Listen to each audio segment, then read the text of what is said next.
ماشاءاللہ علماء دیوبند نعرہ تکبیر ماشاءاللہ ماحول بہت سازگار ہو گیا ہے۔ اب آئیے ہم یہاں سے بڑھتی تاریکیوں اور جھلملاتے تاروں اور نیلگوں فلک کی جگمگاتی یہ فضا اور چمچماتے قمقموں کی چمچماتی چاندنی اور بوئے گل لانے والی یہ مشکباتی خوشگوار ہوا ماشاءاللہ بڑا اچھا منظر ہے اور بہت خوبصورت موسم ہے۔ اب ہم یہ چاہتے ہیں کہ ایسے پاکیزہ موسم میں اور اس خوشگوار لمحے میں ایک ایسے خطیب کو آپ حضرات کے روبرو کرایا جائے کہ جو اپنے خطابت میں ایک شہ سواری رکھتا ہے اور جس کو اللہ تبارک و تعالیٰ نے عمدہ ملکہ بولنے کا عطا فرمایا ہے۔ وہ شخصیت ہے عبقری شخصیت کے حامل فصاحت و بلاغت کے شہ سوار حضرت اقدس جناب مولانا مفتی شاداب عمر قاسمی صاحب دامت برکاتہم العالیہ جو امام و خطیب ہوتے ہیں مدرسے والی مسجد کردم پور دہلی کے التماس گزار ہوں حضرت والا تشریف لائے اور اپنے خطاب سے ہم سامعین کو محظوظ فرمائے کہ نمایاں ہو کے دکھلا دے تو اب ان کو جمال اپنا بہت مدت سے چرچے ہیں تیرے باریک بینوں میں۔ آئیے تشریف لاتے ہیں حضرت اقدس جناب مولانا مفتی محمد شاداب عمر قاسمی صاحب دامت برکاتہم العالیہ۔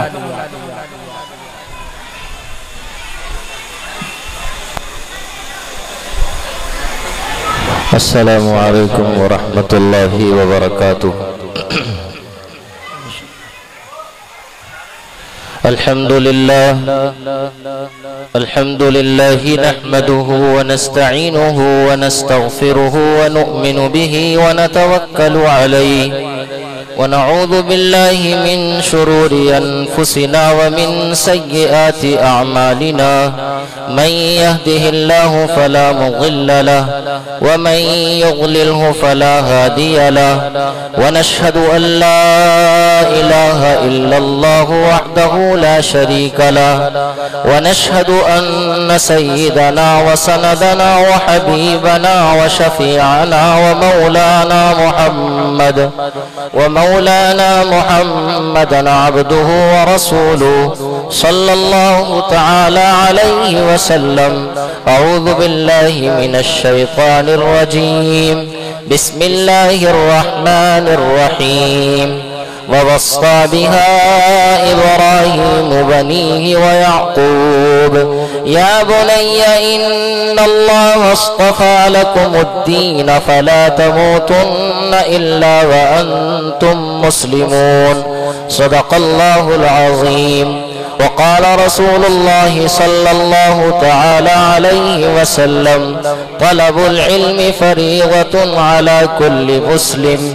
وفي رواية أخرى وقال النبي صلى الله تعالى عليه وسلم يشفع يوم القيامة الأنبياء ثم العلماء ثم الشهداء أو كما قال رسول الله صلى الله عليه وسلم۔ ہر طرف اونچا زمانے میں خدا کا نام ہے، ہر طرف اونچا زمانے میں خدا کا نام ہے، دین کے ان مدرسوں سے شوکت اسلام ہے۔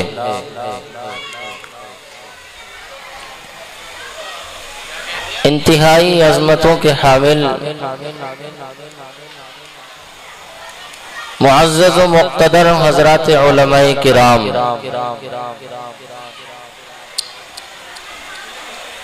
آج کے اس پروگرام کی صدارت فرما رہے حضرت مولانا محمد عامر صاحب،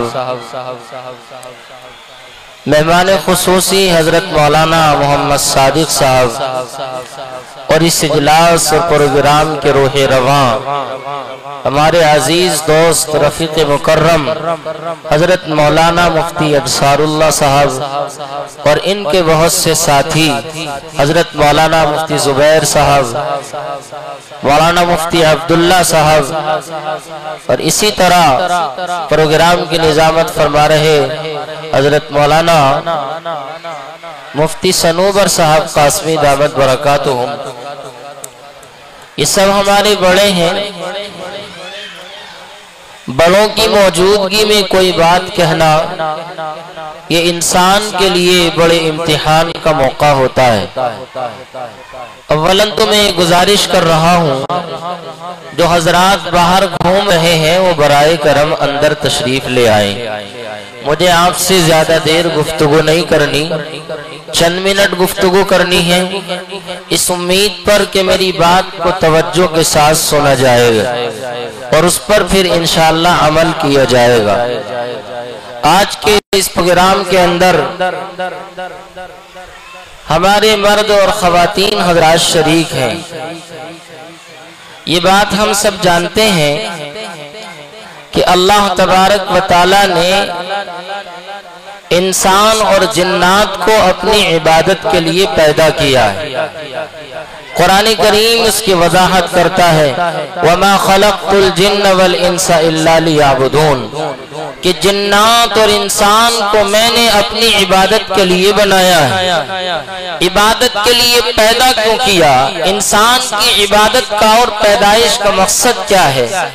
قرآن کریم کے اندر اللہ رب العزت نے اس کی وضاحت فرمائی من عمل صالحا من ذکر او انثى وهو مؤمن فلنحيينه حیاتا طیبا کہ مرد اور عورتوں میں جو انسان نیک عمل کر کے آئے گا اس کو ہم پاکیزہ زندگی عطا فرمائیں گے۔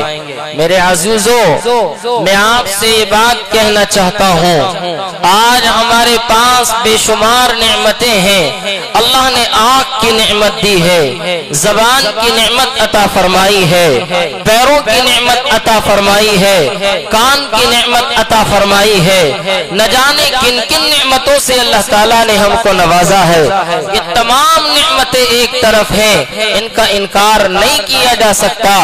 ان نعمتوں کی قدر ان سے معلوم کرو جن کے پاس یہ نعمت نہیں۔ آنکھ کی قدر اس سے پوچھو جس کے پاس آنکھ نہیں ہے، زبان کی قدر اس سے پوچھو جس کے پاس زبان نہیں ہے، پیروں کی قدر اس سے پوچھو جس کے پاس پیر نہیں ہے، ہاتھوں کی قدر اس سے پوچھو جس کے پاس ہاتھ نہیں ہے۔ اللہ کا شکر ہے، اللہ کا انعام ہے، زبان سلامت ہے، آنکھ سلامت ہے، پیر سلامت ہے، ہاتھ سلامت ہے اور اپنے وقت پر صحیح صحیح کام کر رہے ہیں۔ لیکن میرے بزرگوں، میری ماں اور بہنوں، یہ تمام نعمتیں ایک طرف ہیں، لیکن سب سے بڑی نعمت انسان کے پاس اگر کوئی ہے تو وہ ایمان کی نعمت ہے۔ ایمان سے بڑھ کر انسان کے پاس کوئی نعمت نہیں ہو سکتی، اور یہ وہ نعمت ہے کہ جو اللہ تبارک و تعالیٰ نے بن مانگے عطا فرمائی ہے۔ کیا ہم دل پر ہاتھ رکھ کر بتائیں اس نعمت کو پانے کے لیے ہم نے اللہ کے یہاں درخواست لگائی تھی؟ کیا ہم نے سفارش لگائی تھی کہ ہمیں ایمان کی دولت ملتی، ہمیں ایمان کی نعمت اللہ رب العزت عطا فرماتا؟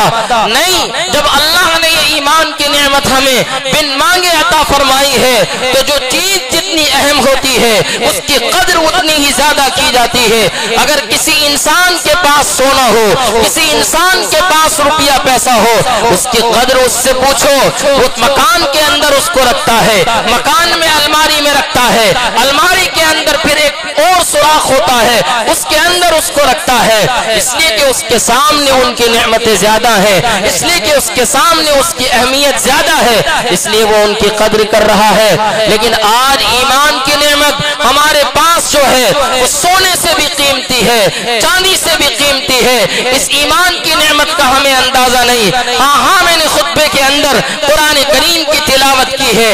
اللہ کے جلیل القدر پیغمبر ہے جن کا نام ہے یعقوب علیہ السلام۔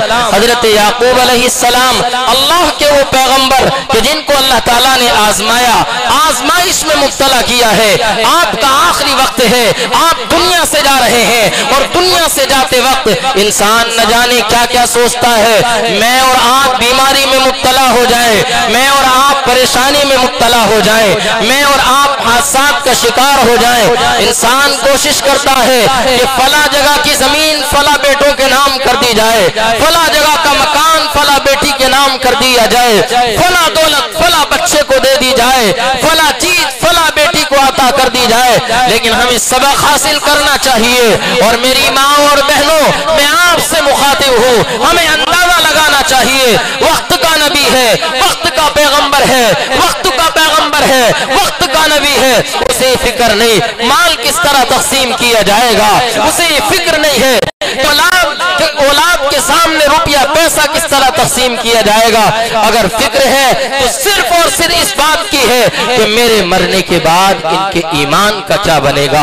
حضرت یعقوب علیہ السلام نے اپنے بیٹوں کو بلایا، بلانے کے بعد ان سے عرض کیا، اے میرے لخت جگر، اے میرے نور نظروں، اپنے بیٹوں کو بلاتے ہیں، گھر کے افراد کو بلاتے ہیں اور معلوم کرتے ہیں میں بستر مرگ پر مبتلا ہوں، آخری وقت چل رہا ہے، تم یہ بتاؤ کہ جب میں اس دنیا سے چلا جاؤں گا میرے مرنے کے بعد تم کیا کرو گے؟ جو ایمان کی دولت تمہارے پاس ہے، جو قرآن کی دولت تمہارے پاس ہے، جو میں وقت کا نبی ہو کر ایمان کی دولت سے تمہیں نماز کر جا رہا ہوں، ایمان کی راہ پر چلا کر جا رہا ہوں، قرآن سکھا کر جا رہا ہوں، میرے مرنے کے بعد اس ایمان کی نعمت کا کیا کرو گے؟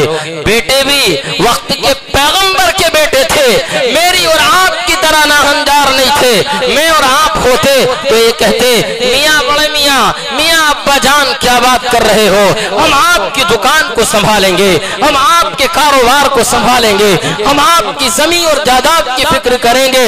نہیں بلکہ ان بیٹوں نے کہا، گھر کے افراد نے کہا اور یہ باپ کے سامنے اعلان کیا، ابا جان جس دین پر آپ ہمیں چھوڑ کر جا رہے ہیں، جو آپ کے باپ کا دین ہے، آپ کے داداؤں کا دین ہے، خدا کا دین ہے، اللہ کا دین ہے، اللہ کا قرآن ہے، اسی قرآن پر اسی دین پر ہم مر جائیں گے، ہم مٹ جائیں گے، لیکن اپنے ایمان کا سودا ہرگز نہیں کر سکتے۔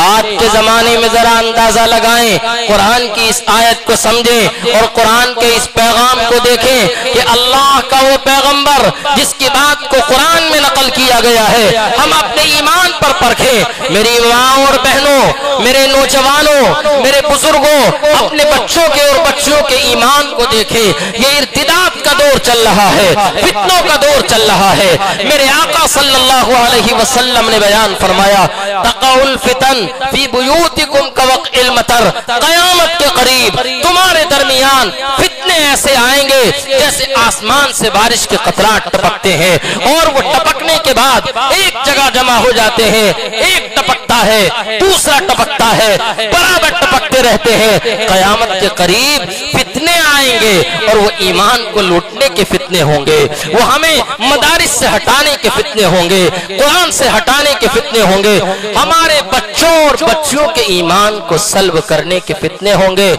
بات اگر کہہ دی جائے تو برا نہ لگے، دل کے کانوں سے سنو، آج ہمارے بچے اور بچیاں کیا ارتداد کا شکار نہیں ہو رہے؟ کیا ہماری مائیں اور بہنیں اپنے ایمان کو چھوڑ کر غیروں کے ساتھ نہیں جا رہی؟ کہاں گیا ان کا وہ ایمان؟ کہاں گیا ان کا وہ ایمان کہ جس ایمان کو اللہ تعالیٰ نے بن مانگے عطا فرمایا تھا؟ کہاں گئی وہ ایمان کی طاقت؟ کہاں گئی وہ ایمان کی عظمت کہ جس کو ہمارے آقا صلی اللہ علیہ وسلم میرے اور آپ کے دل میں بٹھا کر کے گئے تھے؟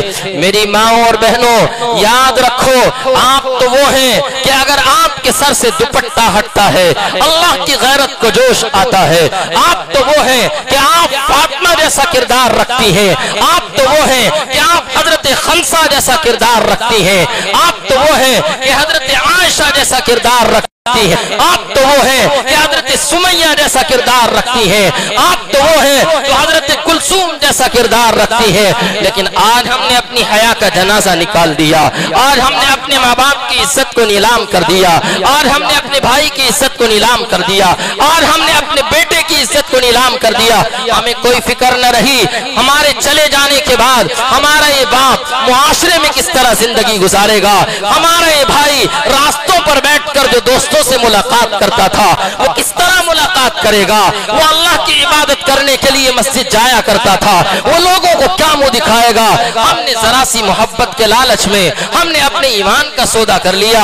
چند ٹکے کا وہ نوجوان کہ جو ہماری زندگی زندگی میں چند دن کے لیے آتا ہے، وہ ماں جو اپنے پیٹ میں بیٹی کو رکھتی ہے، وہ باپ جو اس کی پرورش کرتا ہے، وہ بھائی جو روپیہ پیسہ کما کر لاتا ہے، بہن کی ہر خواہش کو پورا کرتا ہے۔ لیکن میری ماں اور بہنوں، اگر برا نہ لگے یہ بات کہہ دی جائے، ہماری مائیں اور بہنیں باپ کی عزت کو نیلام کر کے تار تار کر دیتی ہیں، بیٹے کی عزت کو نیلام کر دیتی ہیں، بھائی کی عزت کو نیلام کر دیتی ہیں۔ ماں کی چھاتی کا دودھ پیا، اس کی کوئی اہمیت نہیں رہی، باپ نے عزتیں نوازی، اس کی کوئی اہمیت نہیں رہی، بیٹے نے عزتوں سے نوازا، اس کی کوئی اہمیت نہیں رہی۔ ایک نوجوان ہماری زندگی میں آیا اور ہم نے موبائل سے اس سے بات چیت کرنا شروع کر دی، یا اسکول اور کالجوں میں ہم نے بے حیا جانا شروع کر دیا، ہم نے بغیر پردے کے جانا شروع کر دیا، ہم نے اپنے دین کو چھوڑنا شروع کر دیا، اور ہم نے ان کے ساتھ جا کر کے اپنے ایمان کا جنازہ نکال لیا، اپنے ایمان کا سودا کر لیا۔ یاد رکھیے، جو عورتیں، جو بہن اور بیٹیاں، جو سماج میں رہنے والی مائیں اور بہنیں اس طرح کا کردار ادا کرتی ہیں، دنیا میں بھی ان کے لیے عزت نصیب نہیں ہوتی ہے، آخرت میں بھی عزت نصیب نہیں ہوتی ہے۔ یہ موبائل کا دور ہے، اخبار کا دور ہے، سوشل میڈیا کا دور ہے، آپ پڑھتے چلے جائیں، دیکھتے چلے جائیں، روزانہ خبر آتی ہے کہ فلاں بچی فلاں کے ساتھ چلی گئی، فلاں ماں نے فلاں کے ساتھ ناجائز تعلقات قائم کر لیے، فلاں بیٹی نے فلاں کی عزت کو تار تار کر دیا۔ ہوتا کیا ہے، چند دنوں کے بعد یہ خبر آتی ہے کہ کسی نوجوان نے جس کے ساتھ وہ اپنے باپ کی عزت کو نیلام کر کے گئی تھی، اس کو موت کے گھاٹ اتار دیا۔ نہ خدا ہی ملا، نہ وصال صنم، نہ دنیا کے رہے، نہ آخرت کے رہے، قبر برباد ہو گئی۔ اللہ کو کیا منہ دکھاؤ گے؟ قبر میں پوچھا جائے گا، من ربک کا، تمہارا رب کون ہے؟ ماں دینو کا، تمہارا دین کیا ہے؟ ماں نبیو کا، تمہارا نبی کیا ہے؟ تم کیا کہو گی؟ میری ماں اور بہنوں، اپنے دل پر ہاتھ رکھ کر بتاؤ، اگر ہم نے اس طرح کے کام کیے، ہم نے اپنے بھائی کی عزتوں کو نیلام کر دیا، قرآن ہماری زندگی میں نہ آیا، ایمان ہماری زندگی میں نہ آیا، قرآن ہماری زندگی میں نہ آیا، ہم اللہ کو کیا منہ دکھائیں گے؟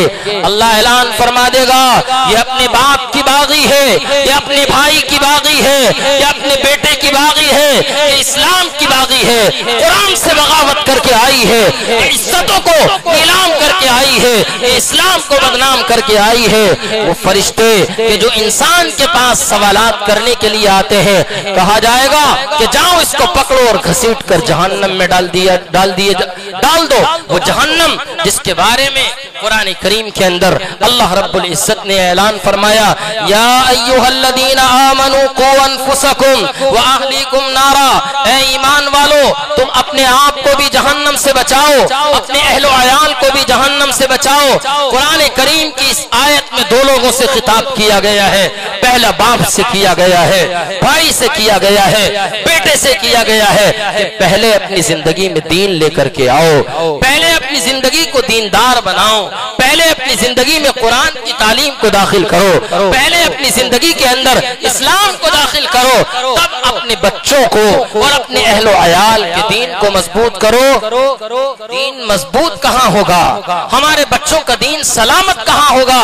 ہاں میرے بزرگوں، ان مدارس کے اندر، ان مکاتب کے اندر، ان علماء کے پاس آ کر، ان قاری قرآن کے پاس آ کر، جن کے سینوں میں امت کا درد ہے، جن کے سینوں میں قرآنی علوم موجود ہیں، یہ آپ کو بتائیں گے اسلام کیا ہے، یہ آپ کو بتائیں گے کہ نبی سے محبت کس طرح کی جاتی ہے، یہ آپ کو بتائیں گے اسلام کی عظمت کیا ہے۔ لیکن ہمیں خود فکر نہیں، ہمیں تو وضو کے فرائض نہیں آتے، ہمیں غسل کے فرائض نہیں آتے۔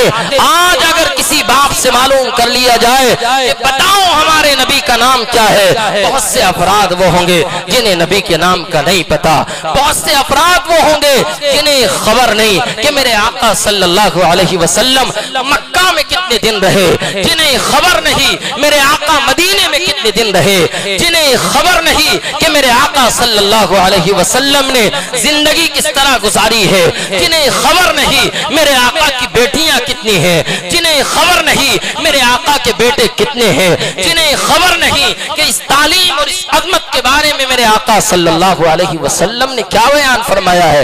جب وہ خود دین سے کورے ہیں, دین سے دور ہیں, مدارس سے دور ہیں, علماء سے دور ہیں, علماء کی نفرت کو دلوں میں بٹھائے بیٹھے ہیں, قرآن کی نفرت کو دل میں بٹھائے بیٹھے ہیں, عالم دین کی نفرت کو دلوں میں بٹھائے بیٹھے ہیں. اگر کوئی مدرسہ کھل جائے, کوئی مکتب کھل جائے, ہماری زبان پر ترانے آتے ہیں, کھانے کا ذریعہ بنا لیا, کمانے کا ذریعہ بنا لیا. خدا را ہوش میں آؤ, اللہ کا خوف اپنے دل میں بٹھاؤ. اگر ان علماء سے محبت کی گئی, یاد رکھنا یہ علماء دنیا میں بھی آپ کے رہبر ہیں, آخرت میں بھی آپ کے رہبر ہیں. یہ علماء وہ ہیں جو آپ کے گھروں سے آپ کے بچوں کو نکال کر لاتے ہیں. وہ بچہ جس کی زبان نہیں ٹوٹتی, وہ بچہ جو قرآن نہیں پڑھ سکتا, اس کو قرآن پڑھاتے ہیں. اور وہ جب بچہ حافظ قرآن بن جاتا ہے, قاری قرآن بن جاتا ہے, اللہ کا دین پڑھنے والا بن جاتا ہے, بزرگوں مجھے یاد آتا ہے یہی بچہ باپ کی شفاعت کا ذریعہ بنتا ہے, باپ کی شفاعت کا ذریعہ بنتا ہے. علماء کرام نے تاریخ کی کتابوں میں لکھا, حدیث کی کتابوں میں نقل کیا گیا, اللہ کے جلیل قدر پیغمبر ہیں جن کا نام ہے عیسیٰ علیہ السلام. ان کے زمانے کا واقعہ ہے. اللہ کے پیغمبر حضرت عیسیٰ راستے سے گزر رہے ہیں, راستے سے جا رہے ہیں, قبرستان سے گزر ہوتا ہے. قبرستان کے اندر ایک مردہ پڑا ہوا ہے, اس کو قبروں میں عذاب ہو رہا ہے. اللہ تعالیٰ اپنے نبیوں کو مقام عطا فرماتا ہے, وہ چیزیں عطا فرماتا ہے جو دوسرے لوگوں کو عطا نہیں کی جاتی. حضرت عیسیٰ کو کشف ہوا, اللہ کی طرف سے پیغام آیا کہ اس بندے کو قبروں میں عذاب ہو رہا ہے. حضرت عیسیٰ نے اللہ سے درخواست کی, اے اللہ بات سمجھ میں نہیں آئی, میں ادھر سے گزرتا ہوں تو عذاب ہو رہا ہے, ادھر سے لوٹ کر آیا عذاب نہیں تھا, ماجرا کیا ہے؟ جبرائیل علیہ السلام تشریف لائے اور تشریف لا کر کے کہا, عیسیٰ علیہ السلام ہم تمہیں بتانا چاہتے ہیں. اور اللہ تعالیٰ کبھی اس طرح کے حالات اس لیے بھی پیدا کرتا ہے ہم جیسے کم عقلوں کے دماغ میں بیٹھ جائے, ہم جیسے کمزور ایمان والوں کے دماغ میں بیٹھ جائے, ہم اپنی زندگی کو سدھار لیں. فرمایا عیسیٰ علیہ السلام یہ گناہگار تھا, آخری وقت تھا, اس کی بیوی حمل سے تھی, آخری وقت چل رہا تھا, اس کو اپنی زندگی سے کوئی امید نہ رہی. اس نے فرمایا اپنی بیوی کو بلاتا ہے, اپنے نور نظر کو بلاتا ہے اور یہ کہتا ہے میرا آخری وقت چل رہا ہے, میں دنیا سے جا رہا ہوں, دیکھو یہ بچہ جو تمہارے پیٹ میں ہے, یہ حمل جو تمہارے پیٹ میں ہے, اس کی حفاظت کرنا. اور اس کی حفاظت یہ ہے کہ آج میں بستر مرگ پر پڑا ہوں, میں کلمے کو نہیں جانتا, قرآن نہیں پڑھ سکتا, میرے پاس آ کر کوئی قرآن پڑھنے والا نہیں ہے, میں تجھے وصیت کر کے جاتا ہوں جب یہ بچہ یا بچی پیدا ہو اور پڑھنے چلنے کے قابل ہو جائے, تیری ذمہ داری ہے اس کو دین سکھانا, کسی مکتب میں پہنچانا, کسی مدرسے کے اندر داخل کر کے آنا. بچہ پیدا ہوا, اس کا انتقال ہو گیا, بچہ پیدا ہوا, پیدائش کے بعد بڑا ہوا, چلنے کے قابل ہو گیا. عورت کو اپنے شوہر کی وہ وصیت اور نصیحت یاد آئی, میرے شوہر نے کہا تھا اس بچے کو کسی مکتب میں چھوڑ کر آنا, لونی میں کوئی مکتب ہوگا انصار العلوم وہاں چلے جانا, مسجد میں کوئی مکتب ہوگا وہاں چلے جانا, جہاں دین سکھایا جاتا ہو وہاں چلے جانا.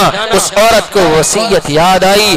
میرے بزرگوں دل کے کانوں سے سنو اور اپنے دلوں کے اندر ان مکتب کی, ان مدارس کی, اپنے بچوں کے دین کی اہمیت کو سمجھو. وہ بچہ اپنی ماں کے ساتھ مکتب میں جاتا ہے اور مکتب میں ماں اس کو چھوڑ کر کے آتی ہے, استاد محترم موجود ہے, کہا جاتا ہے مفتی انصار اللہ صاحب آج ہم یہ بچہ تمہارے حوالے کر رہے ہیں, اس بچے کو آپ قرآن پڑھا دیجئے. میرے اور بھی بچے ہیں لیکن قرآن کسی نے نہیں پڑھا, اس بچے کو قرآن پڑھا دیجئے. ہم سب یہی جا کر کے کہتے ہیں, کہا یہ ذمہ داری میری ہے, اس کو قرآن ہم پڑھائیں گے, اس کے ایمان کی حفاظت ہم کریں گے, اس کے اسلام کی حفاظت ہم کریں گے. وہ بچہ اپنی تتلاتی زبان سے قرآن پڑھتا ہے, اعوذ باللہ من الشیطان الرجیم بسم اللہ الرحمن الرحیم. اللہ کی طرف سے یہ حکم آتا ہے, اے فرشتوں تم گواہ رہو, میرا وہ بندہ جو قبروں میں پڑا ہوا ہے، جس کو عذاب دیا جا رہا ہے،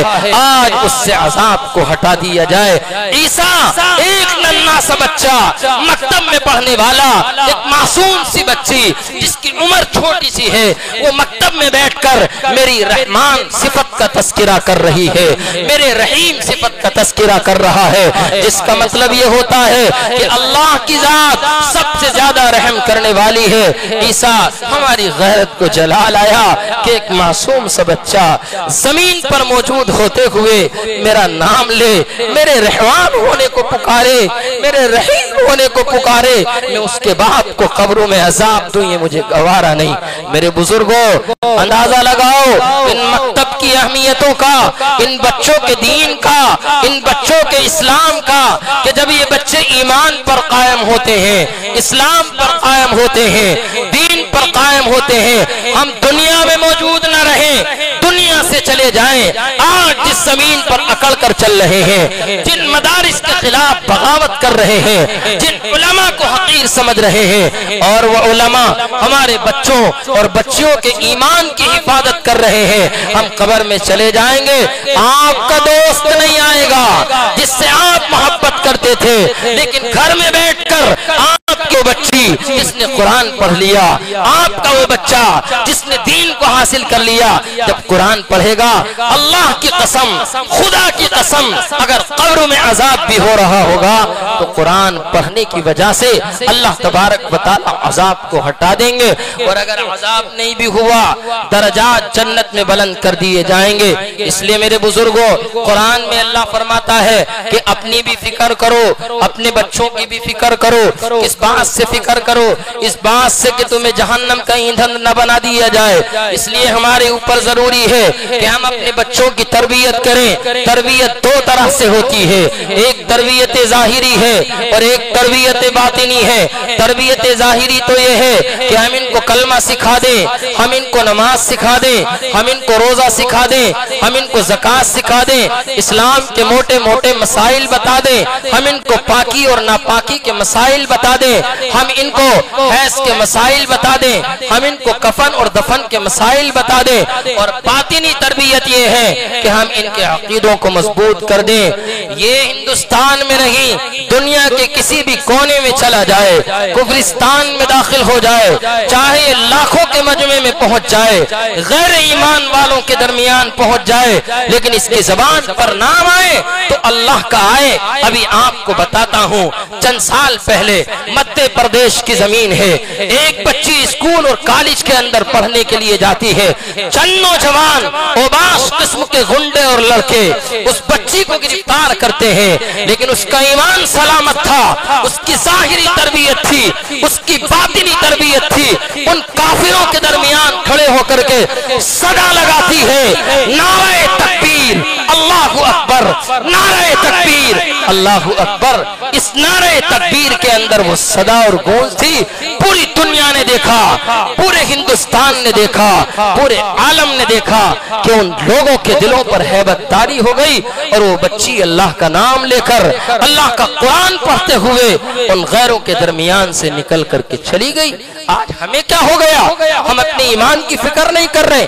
ہم یہ سمجھتے ہیں کہ اگر ہم نے اپنے بچوں کو مدارس میں پڑھا لیا، اگر اسکول اور کالج میں نہ پڑھایا، میرے بزرگوں یاد رکھو، ہم اسکول اور کالج کے پڑھانے کے مخالف نہیں ہیں، خوب کالج میں پڑھاؤ۔ آپ کی بچی IPS بن کر کے آئے، آپ کی بچی انجینئر بن کر کے آئے، لیکن آج کے اس دور میں حکومت کی نگاہیں ٹھیک نہیں ہیں۔ ہاں، میں آپ سے بتانا چاہتا ہوں، یہ گھروں میں جانے کے بعد روٹیاں سیکنے کے علاوہ کچھ نہیں کریں گی۔ ہماری وہ بچیاں جن کو ہم گاڑیوں پر بٹھا کر، اسکوٹر پر بٹھا کر اور اپنے ساتھ چھوڑ کر کے آتے ہیں، کیا ویڈیوز نہیں آتی کہ وہ اپنے برقعے کو اتار کر، باپ تو گھر چلا گیا، بھائی تو گھر چلا گیا، وہ اپنے یار سے نین ملا رہی ہے، اکھیاں ملا رہی ہے۔ لعنت ہے ایسی تعلیم پر جو باپ کی عزت کا جنازہ نکال دے، لعنت ہے ایسی تعلیم پر جو اسلام کو بدنام کر دے، لعنت ہے ایسی تعلیم پر کہ جو اسلام اور قرآن کو، مسلمانوں کو بدنام کر دے۔ لیکن اگر ان کا ایمان مضبوط ہوتا، اگر ان کا قرآن مضبوط ہوتا، میرے بزرگوں، اگر یہ IPS بھی بنتی، انجینئر بھی بنتی، وکیل بھی بنتی،